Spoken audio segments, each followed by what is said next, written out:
Eres mi empleada, no mi madre, dijo mi hija, confiscando mi salario. En secreto, le di mi único sándwich al mendigo en la puerta. Él tomó mi muñeca, arrancó la máscara y reveló: «Se me alegra tenerte aquí. Sigue mi historia hasta el final y comenta desde qué ciudad me estás viendo. Así podré ver hasta dónde ha llegado mi historia. Me llamo Elida y tengo 64 años. Nunca pensé que a mi edad estaría limpiando los pisos de mármol de mi propia hija, pero la vida tiene formas extrañas de doblegarnos. Cada mañana me despierto a las 5:30 en el pequeño cuarto de servicio que Elvira me asignó en su mansión de Coral Gables. No tiene ventanas, solo una cama individual y un armario donde guardo mis 3 uniformes idénticos. Elvira tiene 38 años y vive como si el mundo le debiera todo. Desde que murió mi esposo hace 6 años y perdí nuestro apartamento, ella me rescató con una propuesta que sonaba generosa: vivir en su casa a cambio de ayudar con las tareas domésticas. Lo que no me dijo era que me convertiría en su empleada personal, trabajando desde el amanecer hasta la medianoche por $250 a la semana. Esta mañana era especial, según Elvira. Había invitado a sus amigas del club de tenis para un almuerzo que, por supuesto, yo debía preparar y servir. Me levanté como siempre antes del alba, preparé el café, limpié la cocina de acero inoxidable hasta que brillara y comencé a cocinar para 8 personas. A las 11, Elvira bajó las escaleras de mármol con tacones que resonaban como martillazos. Llevaba un vestido blanco que costaba más que mi salario de un mes. Me miró de arriba a abajo con esa expresión que conocía demasiado bien, como si fuera un mueble que no terminaba de convencerle. «Mamá, necesito que uses el delantal azul hoy, no el blanco, y cuando sirvas, no hables a menos que te pregunten algo directamente». «Mamá». Esa palabra sonaba vacía viniendo de sus labios. La obedecí en silencio, como siempre. Me cambié el delantal y seguí cocinando, sintiendo cómo el vapor de las ollas hacía que el pequeño espacio se volviera sofocante. Las amigas de Elvira llegaron a mediodía, todas perfectamente arregladas, con bolsos que valían más que lo que yo ganaba en un año. Se instalaron en el comedor principal, riendo y hablando de sus últimas vacaciones en Europa, mientras yo iba y venía desde la cocina, sirviendo platos que había preparado con mis propias manos, pero que ellas veían aparecer como por arte de magia. Todo iba bien hasta que serví el postre. Era una tarta de limón que había hecho desde cero, con una receta que mi madre me enseñó cuando Elvira era niña. Al colocar el plato frente a una de las invitadas, mi mano tembló ligeramente. No sé si fue el cansancio o los nervios, pero el tenedor se deslizó del plato y cayó al suelo de mármol con un tintineo metálico que resonó por todo el comedor. El silencio fue inmediato y pesado. «¡Dios mío!», exclamó Elvira, levantándose de su silla. «¡Mira lo que has hecho!». Me agaché rápidamente a recoger el tenedor, murmurando disculpas, pero Elvira no había terminado. «¿Sabes cuánto cuesta este mármol? ¿Tienes idea de lo que cuesta pulirlo si se raya?». Sus amigas me miraban con una mezcla de lástima e incomodidad. Algunas desviaron la vista hacia sus platos, otras intercambiaron miradas significativas. Yo seguía agachada, sintiendo cómo el calor de la vergüenza me subía por el cuello. «Elvira, quizás», comenzó a decir una de sus amigas, pero mi hija la cortó con un gesto de la mano. «No, Margaret, esto no puede seguir pasando». Se dirigió hacia mí con pasos firmes. «Dame la mano». Confundida, extendí mi mano derecha. Elvira la tomó y, frente a todas sus invitadas, sacó de mi palma los billetes arrugados que constituían mi salario semanal. «Esto va para cubrir los daños», dijo, contando los billetes uno por uno. $50 por el pulido del mármol. Mi corazón se detuvo. Esos $250 eran todo lo que tenía. Sin ellos, no podría comprar mis medicinas para la presión arterial, no podría guardar nada para emergencias. Pero lo peor no era el dinero. Lo peor era la humillación. «Elvira, por favor», susurré, pero ella ya había guardado los billetes en su bolso. «Y para que quede claro», continuó, alzando la voz para que todas sus amigas la escucharan, «eres mi empleada, no mi madre.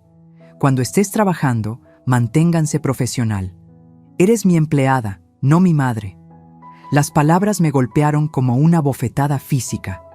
Sentí como algo se quebraba dentro de mi pecho, algo que había estado agrietándose durante meses, pero que finalmente se rompió por completo. Las lágrimas se acumularon en mis ojos, pero no las dejé caer. No delante de esas mujeres que ya me veían como una sirvienta incompetente. «Disculpen», murmuré, y salí del comedor con la dignidad que me quedaba.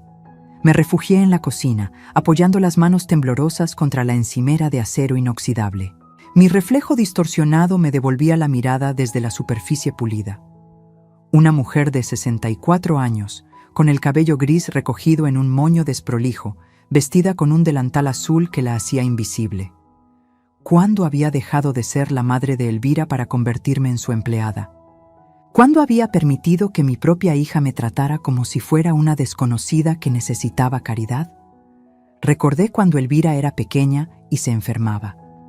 Yo me quedaba despierta toda la noche, tomándole la temperatura, llevándole agua, cantándole las canciones que mi madre me había cantado a mí. Recordé sus primeros pasos, sus primeras palabras, el orgullo que sentí el día de su graduación universitaria. ¿Dónde había quedado esa niña? ¿Dónde estaba mi hija?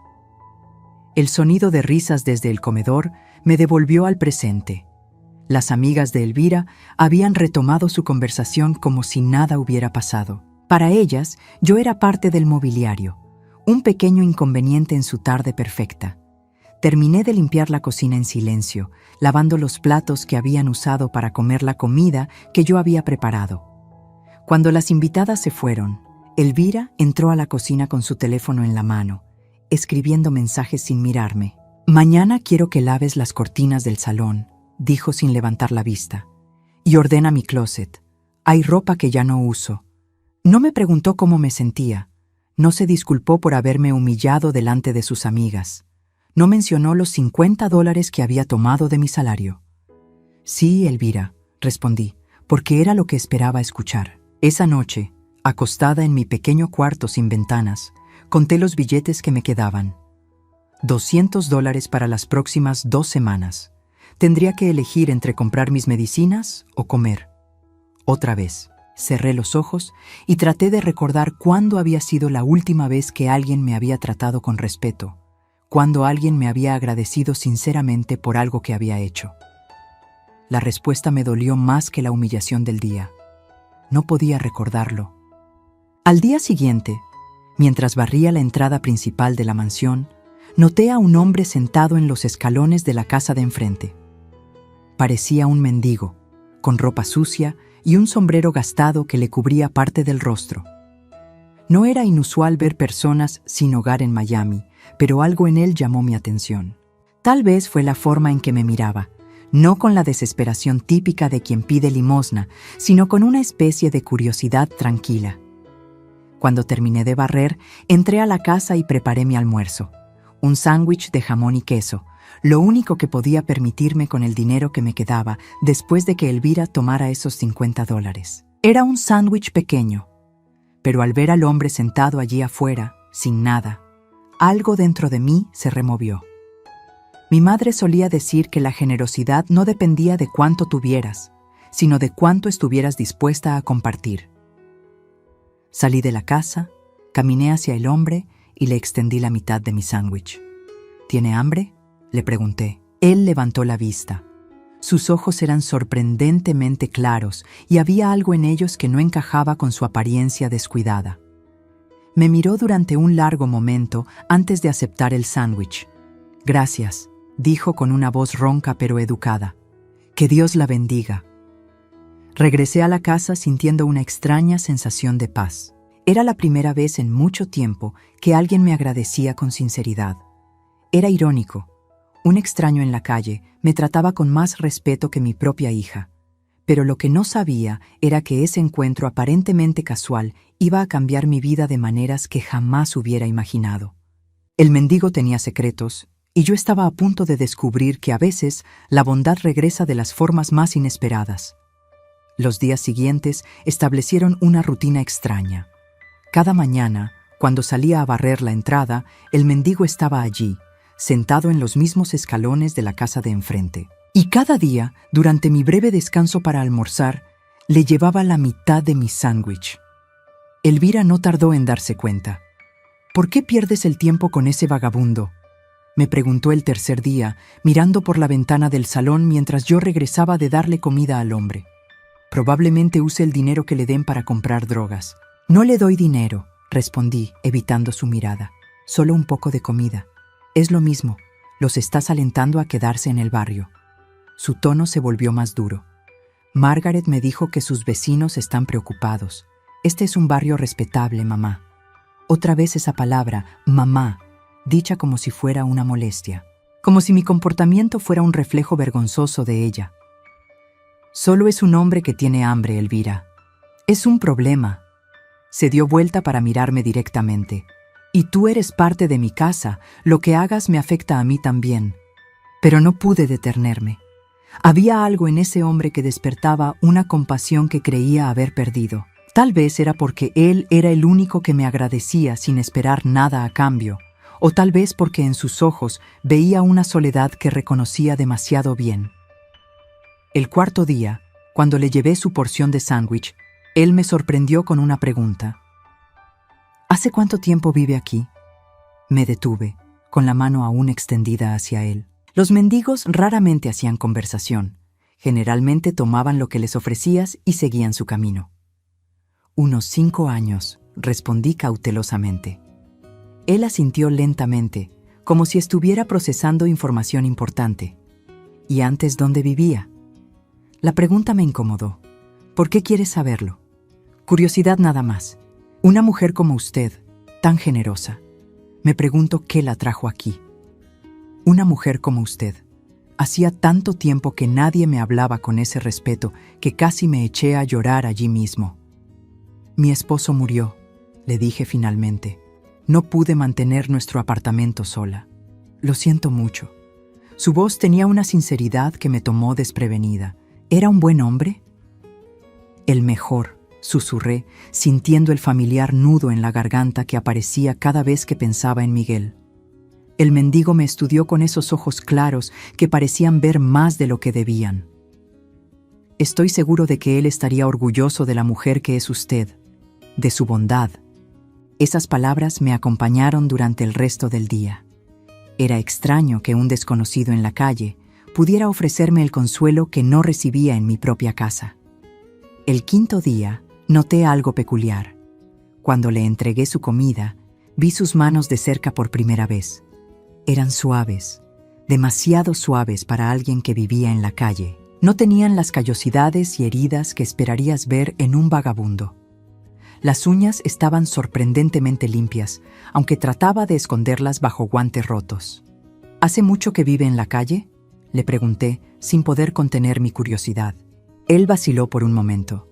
«El tiempo pasa diferente cuando no tienes un hogar». No era realmente una respuesta, pero algo en su tono me dijo que no debía presionar más. El sexto día, Elvira me encontró preparando 2 sándwiches en lugar de 1. «¿Qué estás haciendo?». Su voz tenía esa tensión que reconocía como preludio a una explosión. «Preparando mi almuerzo. Son 2 sándwiches. Uno es para mí, el otro». No terminé la frase. «¡Suficiente!», gritó, golpeando la encimera con la palma de la mano. «Te prohíbo expresamente que sigas alimentando a ese vagabundo. ¿Me escuchaste?». El sonido del golpe me sobresaltó. «Elvira, por favor, solo es un poco de comida». «No me importa, vas a espantar a los vecinos respetables de este barrio». Se acercó a mí, su rostro a centímetros del mío. «Y si te veo hacerlo otra vez, te descontaré $20 de tu salario por cada vez». $20. Era casi todo lo que me quedaba para comer durante una semana completa. «¿Entendiste?», insistió. «Sí», murmuré, sintiendo cómo mis mejillas ardían de humillación. Pero esa tarde, cuando Elvira salió a su clase de pilates, desafié su orden. No podía dejar que ese hombre pasara hambre solo porque mi hija se preocupara por las apariencias.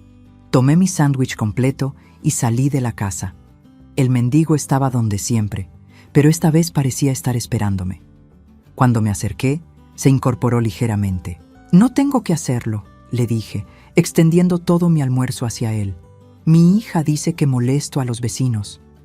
Él tomó el sándwich, pero no comenzó a comer inmediatamente como solía hacer. «¿Su hija vive aquí también?» «Es su casa. Yo trabajo para ella». «¿Trabaja para su propia hija?» Había algo en su tono que no pude identificar. ¿Sorpresa? ¿Indignación? «Es complicado», murmuré, sintiendo la familiar vergüenza que acompañaba cualquier explicación sobre mi situación. «¿La trata bien?» La pregunta me golpeó como un puñetazo. Nadie me había preguntado eso jamás. Ni los vecinos, ni los pocos conocidos que me quedaban, ni siquiera los médicos cuando iba a mis citas. «Ella me da un lugar donde vivir», respondí, pero las palabras sonaron huecas incluso para mí. El mendigo me miró durante un largo momento. «Eso no es lo que pregunté». No pude responder. Si admitía la verdad en voz alta, tendría que enfrentarla completamente.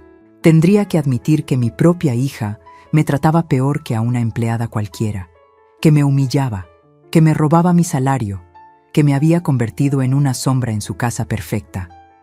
«Tengo que irme», dije rápidamente, dándome vuelta para caminar hacia la casa. «Señora», me llamó suavemente.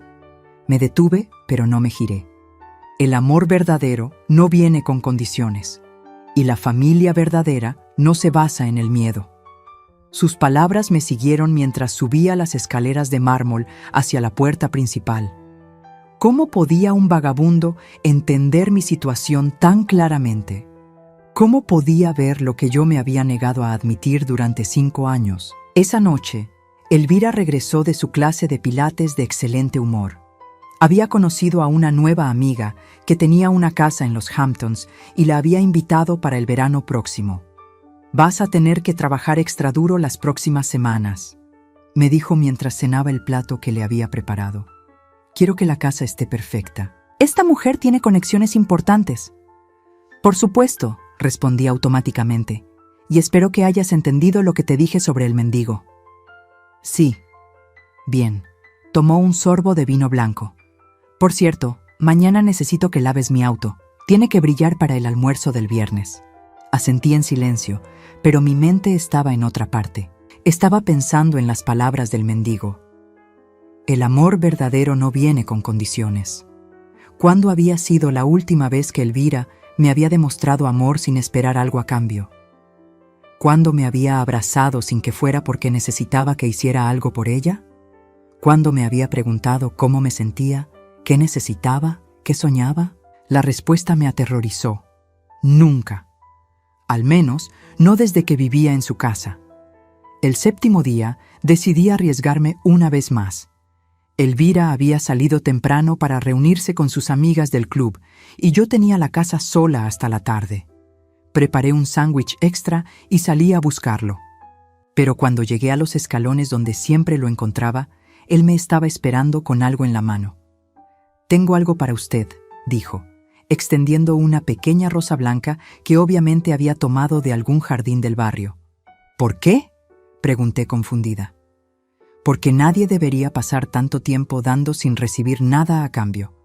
Tomé la flor, sintiendo cómo mi garganta se cerraba con emoción. Era un gesto pequeño, pero había sido tanto tiempo desde que alguien había pensado en hacerme sonreír. «Gracias», susurré. «¿Puedo preguntarle algo, señora?», asentí. «¿Cómo se llama?» «Elida». «Elida», repitió, como si estuviera probando cómo sonaba el nombre. «Es un nombre hermoso. ¿Y usted?» Hubo una pausa larga. «Puede llamarme amigo». Fue una respuesta extraña, pero en ese momento no me importó. Por primera vez en años, tenía a alguien que parecía preocuparse genuinamente por mi bienestar. «Elida», dijo de nuevo, y había algo en la forma en que pronunció mi nombre que me hizo prestar más atención. ¿Alguna vez ha pensado en que merece más de lo que está recibiendo? La pregunta me golpeó como un rayo. ¿Qué quiere decir? Creo que usted lo sabe. Y lo sabía. En el fondo de mi corazón, sabía que merecía más que humillaciones diarias, más que vivir con miedo de cometer errores, más que ser tratada como una empleada por mi propia hija. Pero admitirlo significaba tener que hacer algo al respecto, y eso me aterraba. «Tengo que irme», dije, pero esta vez él no me detuvo. Mientras caminaba de vuelta hacia la casa, apretando la rosa blanca contra mi pecho, no tenía idea de que mi vida estaba a punto de cambiar para siempre. El mendigo tenía secretos que estaban conectados con mi pasado de formas que jamás habría imaginado, y la verdad que estaba a punto de revelarse iba a mostrarme que a veces los ángeles llegan disfrazados de extraños. El 8º día cambió todo. Elvira había salido para una cita en el spa que duraría toda la mañana, y yo aproveché para limpiar a fondo su estudio. Mientras organizaba sus papeles, encontré algo que me heló la sangre: una carta del banco amenazando con ejecutar la hipoteca de la casa. Aparentemente, Elvira había estado mintiendo sobre su situación financiera. La mansión estaba a punto de ser embargada. Mi mente se aceleró. Si perdía la casa, ¿qué pasaría conmigo? ¿Tendría que volver a vivir en la calle? A los 64 años, con mi salud deteriorada y sin ahorros, la perspectiva me aterrorizó. Guardé la carta exactamente donde la había encontrado y traté de continuar con mis tareas, pero mis manos temblaban. Necesitaba aire fresco, necesitaba pensar. Salí al jardín delantero y, como siempre, allí estaba él. Pero esta vez algo era diferente. El mendigo no llevaba su sombrero gastado y pude ver su rostro completo por primera vez. Tenía facciones finas, una barba cuidadosamente descuidada, y esos ojos claros que siempre me habían parecido fuera de lugar tenían una intensidad que me hizo detenerme en seco. «Buenos días, Elida», me saludó, y su voz sonó menos ronca que de costumbre. «Buenos días», respondí automáticamente, pero algo en mi interior se agitó. ¿Siempre había pronunciado mi nombre con esa familiaridad? Me acerqué como todas las mañanas, con mi sándwich dividido por la mitad, pero cuando se lo entregué, él no lo tomó inmediatamente. «Elida», dijo, mirándome directamente a los ojos, «necesito contarle algo». Un escalofrío me recorrió la espalda. «¿Qué cosa?». En lugar de responder, él se llevó las manos al rostro y comenzó a tirar de algo cerca de sus orejas.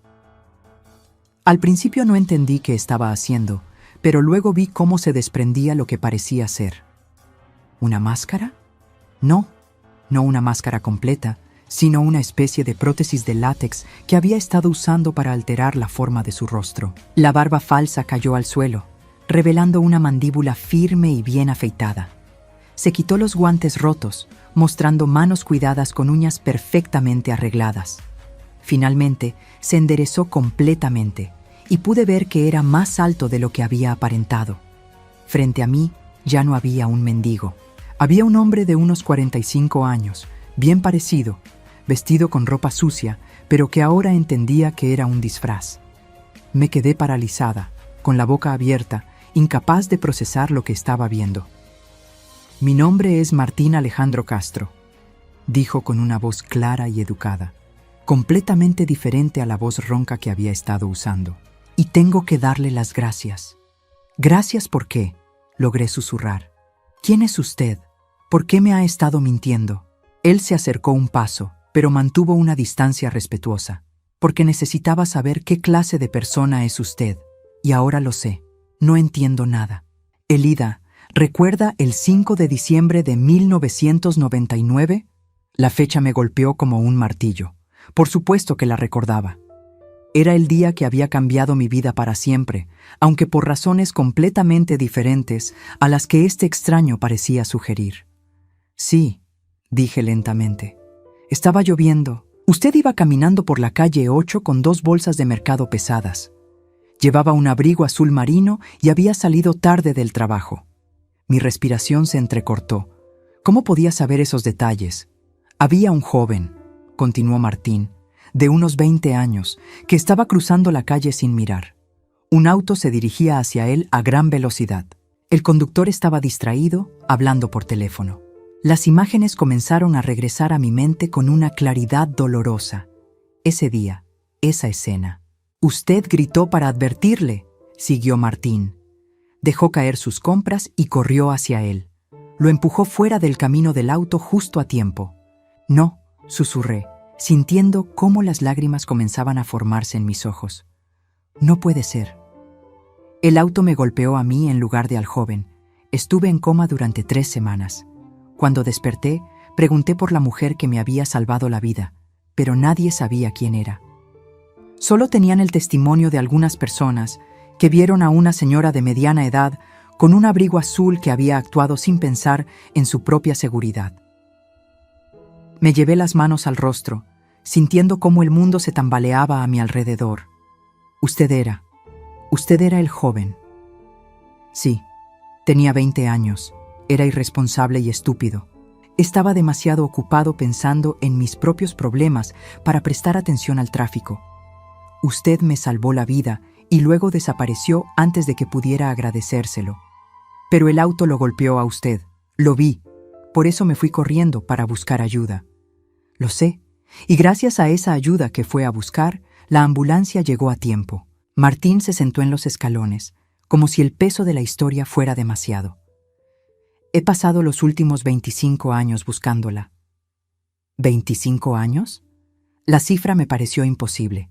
Contraté investigadores privados, publiqué anuncios en periódicos, visité hospitales preguntando por cualquier mujer que hubiera estado involucrada en accidentes de tráfico ese día. Nada. Era como si hubiera desaparecido. Me senté pesadamente en los escalones junto a él, sintiendo cómo mis piernas ya no podían sostenerme. ¿Por qué?, pregunté. ¿Por qué era tan importante encontrarme? Martín se volvió hacia mí, y en sus ojos vi una sinceridad que me llegó hasta el alma. Porque ese accidente cambió mi vida. Mientras estaba en el hospital, reflexioné sobre la clase de persona que había sido. Egoísta, irresponsable, pensando solo en mí mismo. Una mujer desconocida había arriesgado su vida por salvar la mía, y yo ni siquiera había tenido la oportunidad de agradecérselo. Pero eso fue hace tanto tiempo. Decidí que iba a convertirme en alguien digno de su sacrificio. Estudié, trabajé duro, construí una empresa, pero nada me parecía suficiente si no podía encontrarla y decirle lo que había significado para mí. ¿Una empresa?, pregunté, confundida. Castro Industries. Tal vez haya escuchado el nombre. Castro Industries. Por supuesto que había escuchado ese nombre. Era una de las compañías más grandes de Florida, especializada en desarrollo inmobiliario y tecnología. Había visto sus edificios por toda la ciudad, sus anuncios en televisión. ¿Usted es el dueño de Castro Industries? Sí, y todo comenzó porque una mujer generosa me enseñó que la vida tenía valor, que valía la pena luchar por ella. Me quedé en silencio, tratando de procesar esta información imposible. El hombre que había estado alimentando durante una semana, el mendigo que creía que necesitaba mi ayuda, era en realidad uno de los empresarios más ricos de Miami. Pero ¿cómo me encontró? ¿Cómo supo que era yo? Hace 3 meses, uno de mis investigadores finalmente tuvo una pista. Una mujer llamada Elida Vázquez había estado presente en el hospital esa noche, dando su testimonio sobre el accidente. Había proporcionado su dirección de entonces, pero cuando fuimos a buscarla, ya no vivía allí. Tuve que mudarme después de que Miguel muriera. Lo sé. Investigamos más y descubrimos que ahora vivía aquí. Pero cuando llegué y vi su situación, su voz se endurecía. Vi cómo la trataba su hija. Vi que trabajaba como empleada doméstica en su propia familia.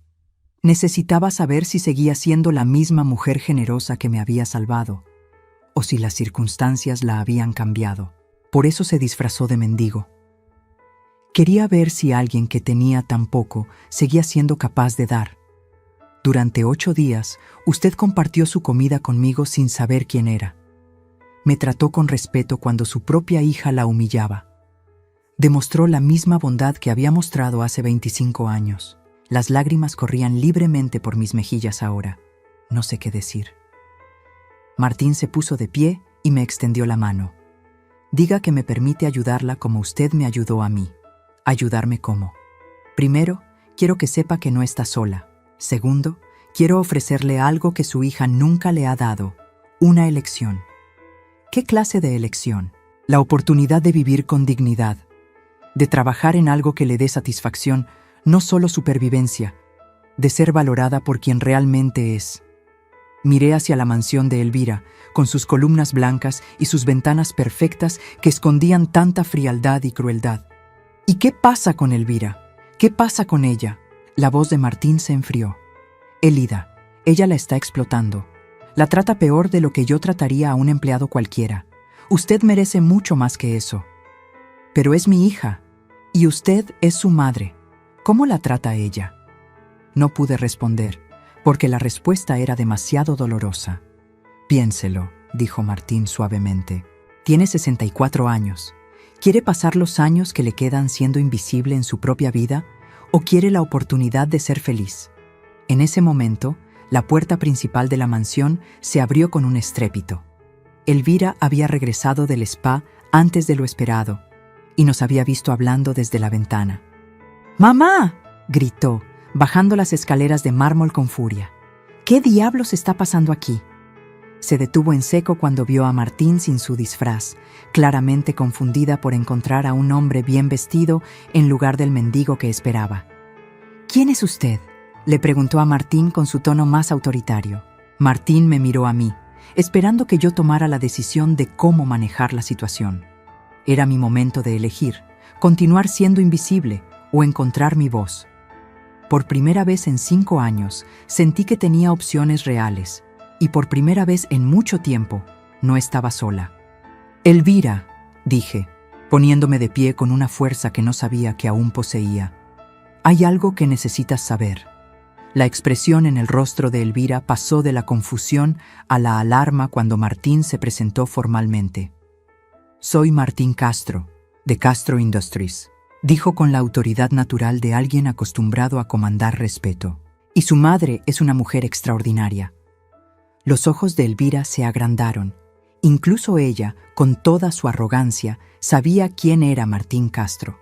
Su nombre aparecía regularmente en las páginas de Sociedad de Miami, y su empresa había construido la mitad de los edificios más prestigiosos de la ciudad.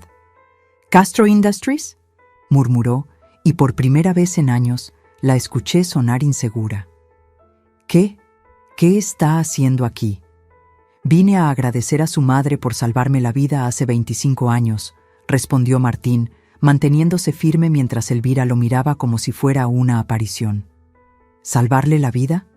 Elvira me miró a mí, luego a él, claramente tratando de procesar la información. ¿De qué está hablando? Le conté la historia del accidente, viendo cómo su expresión cambiaba gradualmente de incredulidad a algo que podría haber sido respeto, si no hubiera conocido tan bien a mi hija. Eso es impresionante, mamá, dijo finalmente, pero su tono era calculador. Pude ver las ruedas girando en su cabeza. ¿Y usted ha estado buscándola todo este tiempo, señor Castro? Así es, confirmó Martín. Bueno, qué maravilloso que finalmente se hayan reencontrado. Elvira sonrió, pero era su sonrisa de negocios, la que usaba cuando quería algo. ¿Por qué no entramos? Podemos conversar más cómodamente adentro. Mamá, prepara café para nuestro invitado. Y ahí estaba. En cuestión de segundos, había vuelto a convertirme en su empleada, esperando que preparara café para impresionar al hombre rico que había aparecido en su puerta. En realidad, intervino Martín antes de que yo pudiera responder. Prefiero que Elida no sea tratada como una sirvienta mientras estoy aquí. Elvira parpadeó, claramente tomada por sorpresa. Oh, no la trato como sirvienta. Es mi madre, por supuesto. Solo pensé que ella debería servirnos mientras nosotros conversamos cómodamente, terminó Martín, su voz cargada de una educada desaprobación. No, yo solo. Elvira se tropezó con sus palabras, algo que raramente le sucedía. Bueno, si prefiere, podemos quedarnos aquí afuera. Prefiero eso. Nos sentamos en los escalones de mármol, una escena extraña, un multimillonario, una empleada doméstica y la hija que trataba desesperadamente de mantener el control de una situación que se le escapaba de las manos. Entonces, dijo Elvira, recuperando algo de su compostura, ¿Qué planes tiene ahora que encontró a mamá? Supongo que querrá agradecerle de alguna manera especial. Era una pregunta cargada, y todos lo sabíamos. Elvira estaba tratando de averiguar si había dinero involucrado. De hecho, sí, respondió Martín. He estado pensando en eso durante 25 años. Los ojos de Elvira brillaron con avaricia apenas disimulada. He decidido ofrecerle a su madre un trabajo en mi empresa. El silencio que siguió fue ensordecedor. Elvira me miró como si hubiera crecido una segunda cabeza. ¿Un trabajo?, repitió. Pero mamá ya tiene responsabilidades aquí. ¿Responsabilidades? Martín alzó una ceja. ¿Se refiere a trabajar como empleada doméstica para su propia hija? No es así como funciona, tartamudeó Elvira. Mamá vive aquí porque quiere estar cerca de la familia. Ella disfruta ayudar con la casa. Era una mentira tan descarada que me sorprendió que se atreviera a decirla frente a Martín. Pero mi hija siempre había tenido una capacidad asombrosa para reescribir la realidad según le convenía. ¿Es eso cierto, Elida?, me preguntó Martín directamente. ¿Disfruta su situación actual? Todas las miradas se posaron en mí. Era el momento de la verdad, la oportunidad de hablar honestamente sobre años de humillación y explotación. Pero cuando abrí la boca, las palabras no salieron. Años de condicionamiento no se superan en un momento. Años de ser castigada por expresar mis sentimientos habían creado un reflejo automático de silencio. Yo comencé, pero mi voz se quebró. Por supuesto que disfruta, intervino Elvira rápidamente. Somos muy cercanas, señor Castro. Mamá y yo tenemos una relación especial. ¿Especial? La voz de Martín se enfrió varios grados. ¿Como cuando le quita dinero de su salario semanal? Elvira palideció. ¿Cómo sabe usted eso? He estado observando durante más de una semana. Vi lo que pasó el día del almuerzo con sus amigas. Vi cómo la humilló y le robó $50 de su salario. Eso no fue. Había gastos por el daño al piso. ¿Qué daño? Martín se levantó, su altura imponente sobre Elvira. ¿Se refiere a un tenedor que se cayó? ¿Eso justifica robarle a su propia madre? No le robé nada. Elvira también se levantó, su cara enrojecida de ira y pánico. Mamá vive aquí gratis. Come mi comida, usa mi electricidad, duerme bajo mi techo. Un pequeño descuento de vez en cuando por los gastos es razonable. ¿Vive gratis? Martín se rió, pero no había humor en el sonido. Trabaja 14 horas al día, 7 días a la semana, por $250 semanales. Eso es menos del salario mínimo, incluso sin considerar las horas extra. Ella no trabaja 14 horas. La he visto levantarse antes del amanecer y acostarse después de medianoche. La he visto trabajar enferma, trabajar hasta que le temblaban las manos de cansancio. La voz de Martín se volvió más dura. Y la he visto pasar hambre para poder alimentar a un extraño en la calle. Elvira me miró con una expresión que no pude descifrar. ¿Pasando hambre? Eso es ridículo. Hay comida en la casa. Comida que usted le prohíbe tocar excepto para cocinar para usted. ¿Cuándo fue la última vez que se sentaron juntas a comer como una familia? Elvira abrió la boca, luego la cerró. No podía responder porque la respuesta era nunca. Desde que llegué a su casa, nunca habíamos compartido una comida. Yo cocinaba, servía y comía sola en la cocina después de que ella terminara. Mire, dijo Elvira cambiando de táctica. Aprecio su preocupación, señor Castro, pero usted no entiende nuestra dinámica familiar. Mamá necesita estructura, necesita sentirse útil. Si no tuviera estas responsabilidades, se sentiría perdida. Era el colmo de la manipulación. Estaba tratando de presentar mi explotación como un favor que me hacía. ¿Útil o usada?, preguntó Martín. Es mi madre, explotó Elvira finalmente. Tengo derecho a tenerla aquí. Nadie tiene derecho a explotar a otra persona, sin importar la relación familiar. ¿Explotar? Le estoy dando un hogar. Le está dando una celda. El intercambio se volvía más intenso por segundos, pero yo apenas podía seguirlo. Mi mente estaba procesando algo que Martín había dicho antes. Tenía una opción. Por primera vez en años, tenía una opción real. ¿Qué clase de trabajo?, pregunté de repente, interrumpiendo su discusión. Ambos se volvieron hacia mí. ¿Perdón?, dijo Elvira. Le pregunté a él, no a ti. Las palabras salieron con una firmeza que me sorprendió. ¿Qué clase de trabajo está ofreciendo? Martín sonrió, y fue la primera sonrisa verdaderamente cálida que le había visto. Tenemos un programa de mentorías para jóvenes empleados en la empresa. Necesitamos a alguien con experiencia de vida, alguien que pueda guiarlos no solo profesionalmente, sino personalmente. Alguien que entienda el valor del trabajo duro y la importancia de tratar a otros con respeto. ¿Eso es un trabajo real?, pregunté, sin poder creer lo que estaba escuchando. Con un salario real, $3,000 al mes, seguro médico completo, 2 semanas de vacaciones pagadas y un apartamento cómodo cerca de la oficina. $3,000 al mes. Era más de lo que había ganado en toda mi vida. Era suficiente para vivir con dignidad, para comprar mis propias medicinas, para no tener que elegir entre comida y gastos médicos.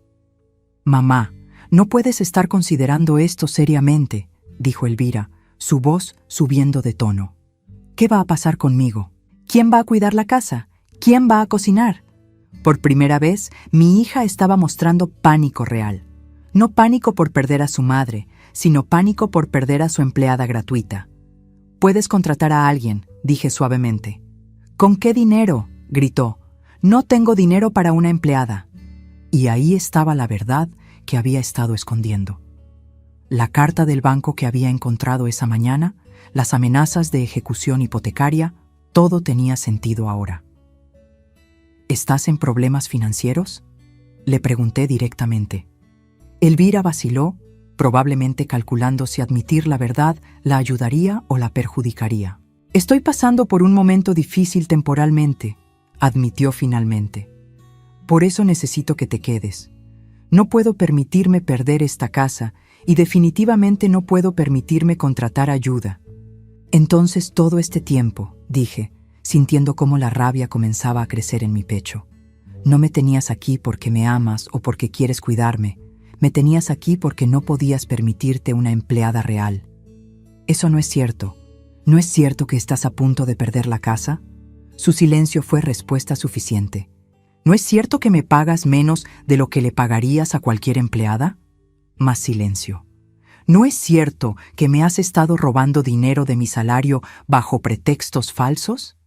Mamá, por favor. Su voz se quebró. Soy tu hija. Se supone que tienes que ayudarme. Y tú eres mi hija, respondí, sintiendo cómo las palabras ganaban fuerza. Se supone que tienes que amarme. Las lágrimas corrían por sus mejillas ahora, pero no eran lágrimas de arrepentimiento.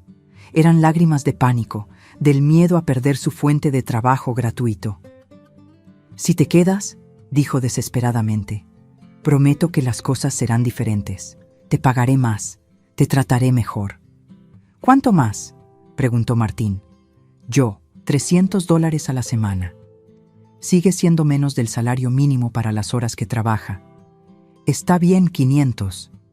Elvira, dije suavemente, no se trata del dinero. Entonces, ¿de qué se trata? Miré a mi hija, esta mujer de 38 años que había creado una vida basada en usar a otros, y sentí una tristeza profunda. Se trata de respeto. Se trata de ser tratada como un ser humano, no como una posesión. Te respeto. ¿Me respetas? Martín intervino. Entonces díganos, ¿cuál es el color favorito de su madre? ¿Cuál es su comida favorita? ¿Cuándo fue la última vez que le preguntó cómo se sentía? Elvira abrió la boca, pero no salió ningún sonido. No sabía las respuestas a ninguna de esas preguntas. Eso es lo que pensé, dijo Martín. Usted no conoce a su madre como persona, solo la ve como una empleada conveniente. La confrontación había llegado a su punto de quiebre, pero yo sabía que lo más difícil estaba por venir. Tenía que tomar una decisión que cambiaría mi vida para siempre y enfrentar las consecuencias de años de silencio que estaban a punto de llegar a su fin. El silencio se extendió entre nosotros como una cuerda tensa a punto de romperse. Elvira me miraba con ojos suplicantes, Martín esperaba mi respuesta con paciencia, y yo sentía el peso de 64 años de decisiones que me habían llevado a este momento. Necesito tiempo para pensar, dije finalmente. Por supuesto, respondió Martín, levantándose de los escalones. Pero Elida, quiero que sepa que mi oferta tiene una fecha límite. ¿Qué fecha límite?, preguntó Elvira inmediatamente, su voz aguda con ansiedad. Una semana. Necesito cubrir la posición pronto, y si Elida no la acepta, tendré que buscar a otra persona. Una semana. 7 días para decidir entre la vida que conocía y la posibilidad de una nueva existencia. Martín me entregó una tarjeta de presentación elegante. Mi número personal está atrás. Llámeme cuando esté lista para hablar. Después de que se fue, Elvira y yo nos quedamos solas en los escalones. El aire entre nosotras se sentía cargado de palabras no dichas, de años de resentimiento acumulado. «No puedes estar considerando esto seriamente», dijo finalmente, su voz más vulnerable de lo que la había escuchado en años. «¿Por qué no? Porque soy tu hija, porque la familia se mantiene unida, porque...» Su voz se quebró. «Porque te necesito». Por primera vez en 5 años, Elvira había admitido necesitarme, pero era el tipo equivocado de necesidad.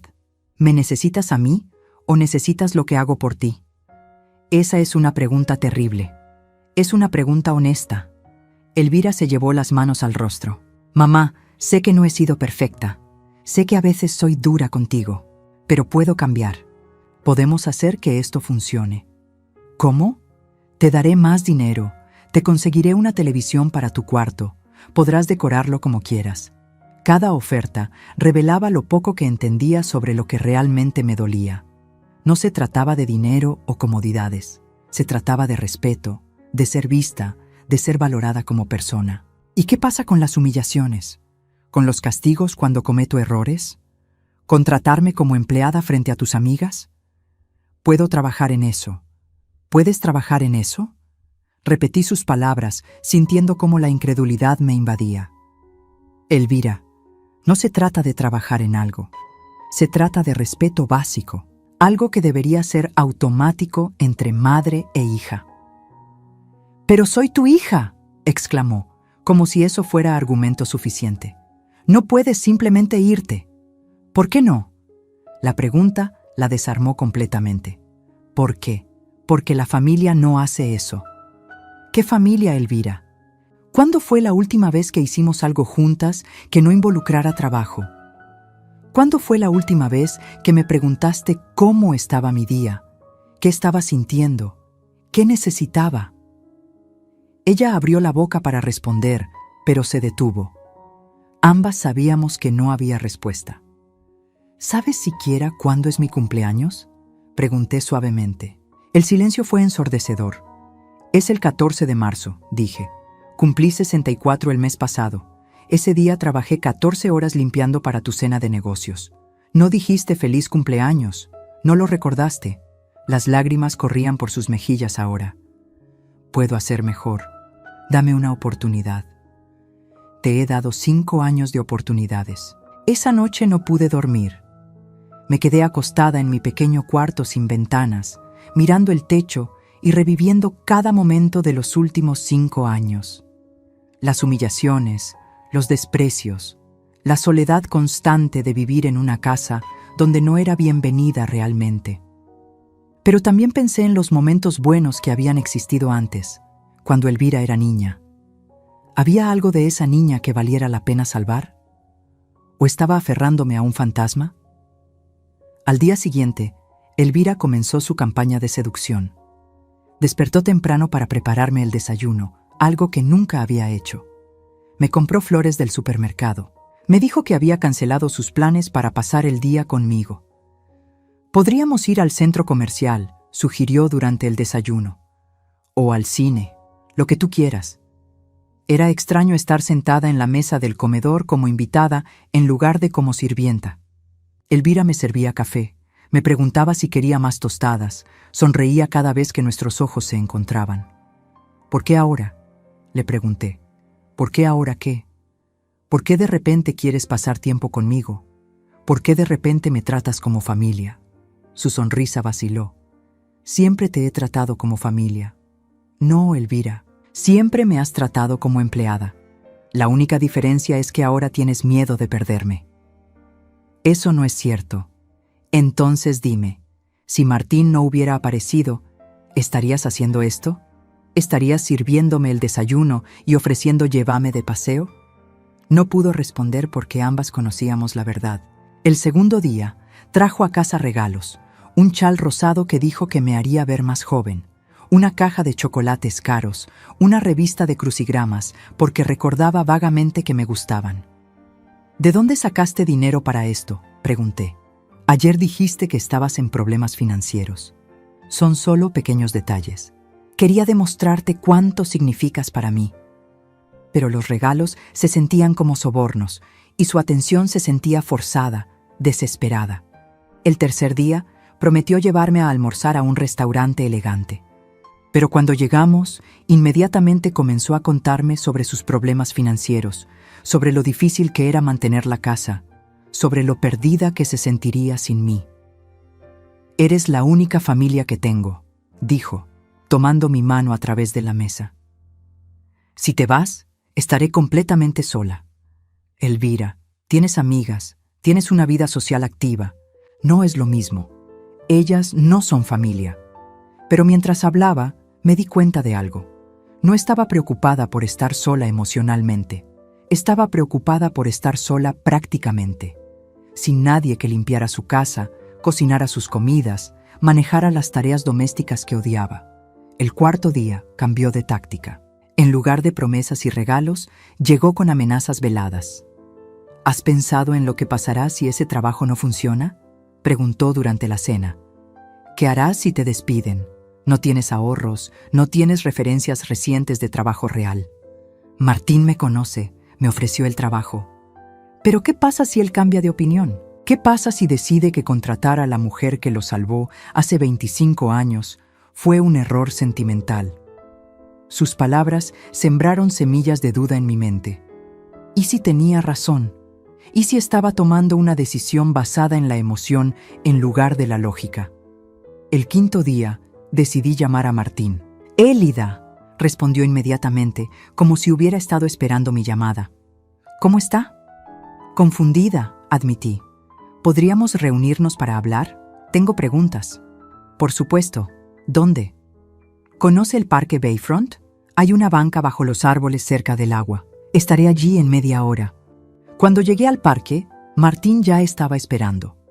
Esta vez vestía ropa casual, pero obviamente cara, y se veía como el exitoso empresario que era. «¿Qué necesita saber?», preguntó después de los saludos. «¿Por qué realmente me está ofreciendo este trabajo? ¿Es por culpa? ¿Porque siente que me debe algo?» «En parte sí, pero no es solo eso». Se inclinó hacia adelante, sus ojos serios. «Élida, he conocido a muchas personas en mi vida. He contratado a cientos de empleados, he hecho negocios con miles de personas.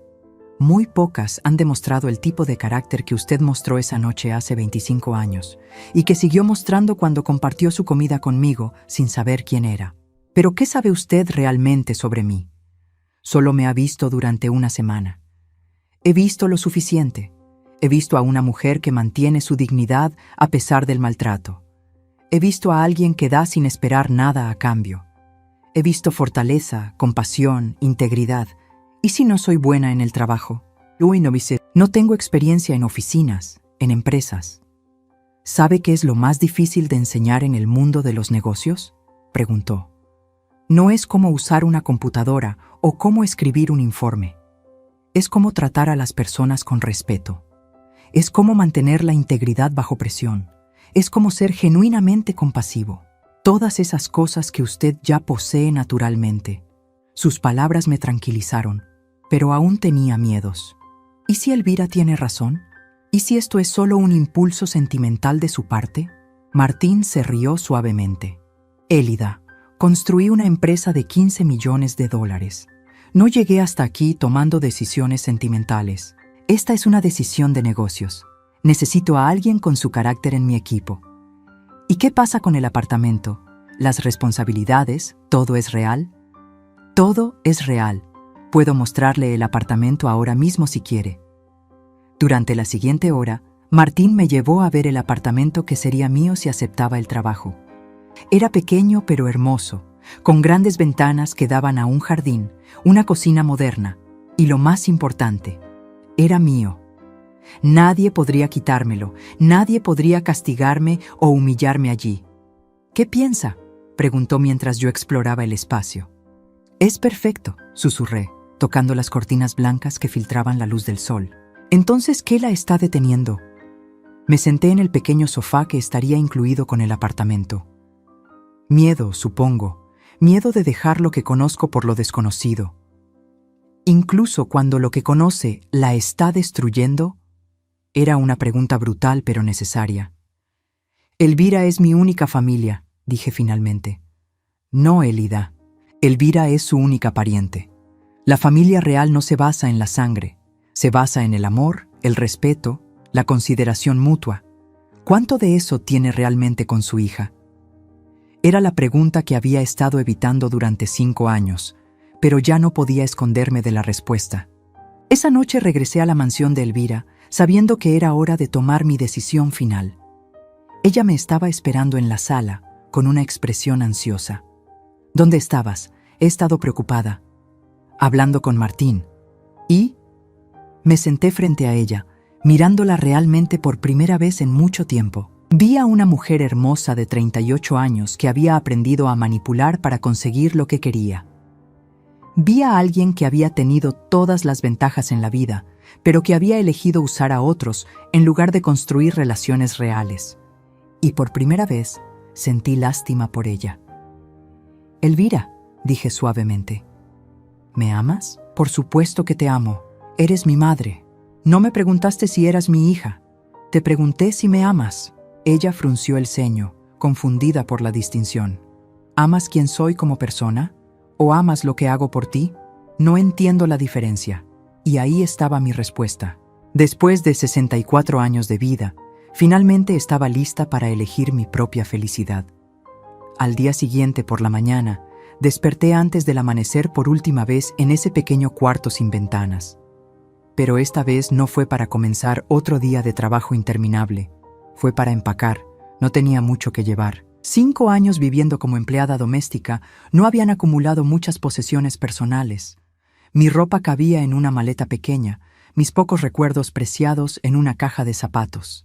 Lo más valioso que tenía era una foto de Miguel y yo en nuestro 20º aniversario, y el anillo de bodas que había guardado en un cajón porque Elvira dijo que no era apropiado que una empleada usara joyas. Me puse el anillo por primera vez en 5 años. Se sentía como recuperar una parte de mí misma que había perdido. Elvira todavía estaba durmiendo cuando terminé de empacar. Dejé una nota en la mesa de la cocina, al lado de la cafetera, que había usado todas las mañanas durante 5 años. Elvira, he decidido aceptar el trabajo con Martín. Espero que encuentres la ayuda que necesitas y que algún día entiendas que el amor verdadero no se basa en el control. Siempre seré tu madre, pero ya no seré tu empleada. Mamá. Llamé a Martín desde el teléfono de la cocina. Acepto, dije simplemente cuando respondió. ¿Estás segura? Completamente. Estaré ahí en 20 minutos para recogerla. Mientras esperaba, caminé por la mansión una última vez. Los pisos de mármol que había limpiado hasta que brillaran. La cocina de acero inoxidable, donde había preparado miles de comidas que nunca compartí. El comedor donde había sido humillada frente a las amigas de Elvira. Cada habitación contenía recuerdos de mi propia disminución, de cómo había permitido que me convirtieran en invisible. Pero ya no era invisible. Ya no era la mujer quebrada que había llegado aquí 5 años atrás, desesperada por un lugar donde vivir. Era Elida Vázquez, de 64 años, una mujer que había salvado una vida y que ahora estaba salvando la suya propia. Cuando Martín llegó, Elvira acababa de bajar las escaleras en bata de dormir, con el cabello despeinado y los ojos hinchados de haber llorado. ¿Te vas así sin más?, preguntó, su voz quebrada. ¿Sin una conversación final? Hemos tenido 5 años de conversaciones, Elvira, y tú nunca escuchaste realmente lo que trataba de decirte. Por favor, mamá, solo dame una oportunidad más. Ya no se trata de oportunidades, se trata de respeto, y el respeto no se ruega, se gana. Martín tomó mi maleta sin decir palabra, permitiéndome manejar esta despedida en mis propios términos. ¿Qué voy a hacer sin ti?, sollozó Elvira. Lo que hacen todos los adultos, respondí con una calma que me sorprendió a mí misma. Aprenderás a cuidarte. No puedo mantener esta casa sola. Entonces no la mantengas. Vende la casa, encuentra algo que puedas costear. Aprende a vivir según tus medios. Pero esta casa es todo lo que tengo. No, Elvira. Esta casa es todo lo que tienes materialmente. Tú eres todo lo que tienes realmente. Y hasta que no aprendas la diferencia, siempre serás pobre, sin importar cuánto dinero tengas. Fueron las últimas palabras que le dije antes de salir por esa puerta de entrada por última vez. En el auto, Martín respetó mi silencio mientras procesaba la enormidad de lo que acababa de hacer. No fue hasta que estuvimos a varias millas de distancia que comencé a llorar. No lágrimas de tristeza, sino lágrimas de alivio, de liberación, de la increíble sensación de finalmente haber elegido mi propia vida. ¿Está bien?, preguntó Martín suavemente. Por primera vez en años, dije entre lágrimas, estoy perfectamente bien. Mi primer día de trabajo en Castro Industries fue como entrar en un mundo completamente diferente. Martín me presentó como la mujer más íntegra que conocerán jamás, y me asignó a trabajar con un equipo de jóvenes profesionales que inicialmente se mostraron escépticos sobre qué podría enseñarles una mujer de 64 años sin experiencia corporativa. Eso cambió rápidamente. Mi primer caso fue con Jessica, una joven de 26 años brillante, pero que trataba a los empleados de menor rango como si fueran invisibles. En lugar de sermonearla sobre respeto, simplemente comencé a incluir a las secretarias, los conserjes y los trabajadores de mantenimiento en nuestras conversaciones diarias. Les preguntaba sobre sus familias, sus vidas, sus opiniones. ¿Por qué hace eso?, me preguntó Jessica después de una semana. ¿Hacer qué? Hablar con todas esas personas, como si fueran importantes. ¿No lo son? Bueno, sí, pero son solo empleados de bajo nivel. Jessica, le dije gentilmente, yo fui empleada de bajo nivel durante 5 años. ¿Me ves como menos importante? Eso la hizo pensar. Cada persona en esta empresa contribuye a nuestro éxito, continué. El conserje que mantiene limpio el edificio, la secretaria que organiza las citas, el técnico que repara las computadoras, todos merecen respeto. En menos de un mes, Jessica había transformado completamente su forma de interactuar con otros empleados. Se convirtió en la primera en llegar por la mañana para saludar personalmente a cada miembro del equipo de limpieza. Mi apartamento se convirtió en mi santuario. Cada noche regresaba a un espacio que era completamente mío. Decoré las paredes con fotos de Miguel y yo. Compré plantas para las ventanas. Cociné las comidas que quería comer cuando quería comerlas. Por primera vez en 5 años, cené sentada a una mesa real, no de pie en una cocina ajena. Los fines de semana exploraba Miami como turista en mi propia ciudad. Visité museos, caminé por la playa, leí libros en parques. Hice cosas simples que había olvidado que disfrutaba. Un mes después de comenzar mi nueva vida, Elvira me llamó. ¿Mamá? Hola, Elvira. ¿Podríamos almorzar juntas? Hay cosas que necesito decirte. Acepté reunirme con ella en un café neutral, no en su casa, no en mi nuevo territorio, sino en un lugar donde pudiéramos hablar como iguales. Cuando llegó, se veía diferente. Más delgada, menos arreglada, pero también menos tensa. Había algo en sus ojos que no había visto en años. Vulnerabilidad real. ¿Cómo estás?, le pregunté. Perdí la casa, dijo directamente. No pude mantener los pagos sin tu ayuda. Lo siento. No lo sientes. Su voz no tenía amargura, solo resignación. Y no deberías sentirlo. Tenías razón. ¿Sobre qué? Sobre todo. Jugó con su taza de café sin beberlo. Contraté a una empleada doméstica después de que te fueras. Una mujer muy buena, trabajadora, responsable. La pagué $350 a la semana por trabajar 8 horas al día, 5 días a la semana. Esperé a que continuara. Cuando calculé lo que tú estabas haciendo por $250 a la semana, trabajando 7 días, 14 horas diarias. Su voz se quebró. Me di cuenta de que había estado explotándote terriblemente. Sí, lo habías estado haciendo. Y lo peor es que me convencí de que era normal, de que era lo que se suponía que hicieras porque eras mi madre. ¿Y ahora qué piensas? Pienso que confundí tener una madre con tener una empleada gratuita. Las lágrimas corrían por sus mejillas. Pienso que te fallé completamente como hija. Era la primera vez que Elvira admitía completamente su comportamiento sin excusas. ¿Dónde estás viviendo ahora?, pregunté. En un apartamento de una habitación en Kendall. Es pequeño, pero es lo que puedo costear con mi trabajo de medio tiempo. Sonrió tímidamente. Estoy aprendiendo a cocinar. No soy muy buena, pero estoy mejorando. ¿Trabajo de medio tiempo? En una boutique. No pagan mucho, pero me gusta interactuar con las clientas y me da tiempo para pensar en las cosas que hice mal. Hablamos durante 2 horas. Elvira me contó sobre las realidades de vivir sola, de cuidar de sí misma, de no tener a alguien que manejara todos los aspectos prácticos de su vida. Por primera vez, entendía lo que significaba ser responsable de su propia existencia. ¿Crees que alguna vez podrás perdonarme?, preguntó al final. Ya te perdoné, Elvira. Pero eso no significa que las cosas puedan volver a ser como eran. Lo entiendo. Pero podríamos intentar construir algo nuevo, algo real esta vez. Miré a mi hija, esta mujer de 38 años que finalmente estaba aprendiendo lo que significaba ser adulta, lo que significaba valorar las relaciones por encima de la conveniencia. Podríamos intentarlo, dije, pero tendría que ser una relación de iguales. Madre e hija, sí, pero también 2 mujeres adultas que se respetan mutuamente. Me gustaría eso, más que cualquier cosa en el mundo. 6 meses después, Elvira y yo almorzamos juntas una vez por semana. Hablamos sobre nuestras vidas, nuestros trabajos, nuestros sentimientos. Ella me cuenta sobre las citas que tiene. Yo le cuento sobre mis estudiantes en Castro Industries. Es el tipo de relación que siempre quise tener con mi hija, basada en respeto mutuo en lugar de obligación.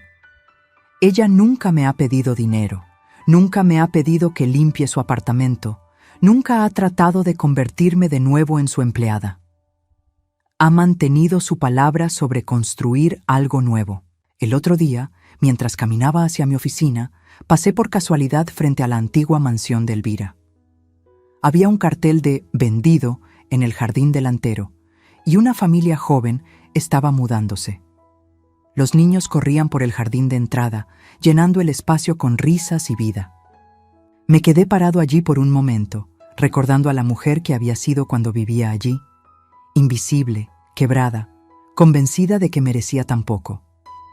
Esa mujer parecía un fantasma ahora, alguien a quien apenas reconocía. Cuando llegué a la oficina había una tarjeta en mi escritorio. Era de Marcus, uno de mis estudiantes, agradeciéndome por ayudarlo a conseguir una promoción. Usted me enseñó que el liderazgo real viene del respeto, no del miedo, había escrito. Gracias por mostrarme cómo ser mejor.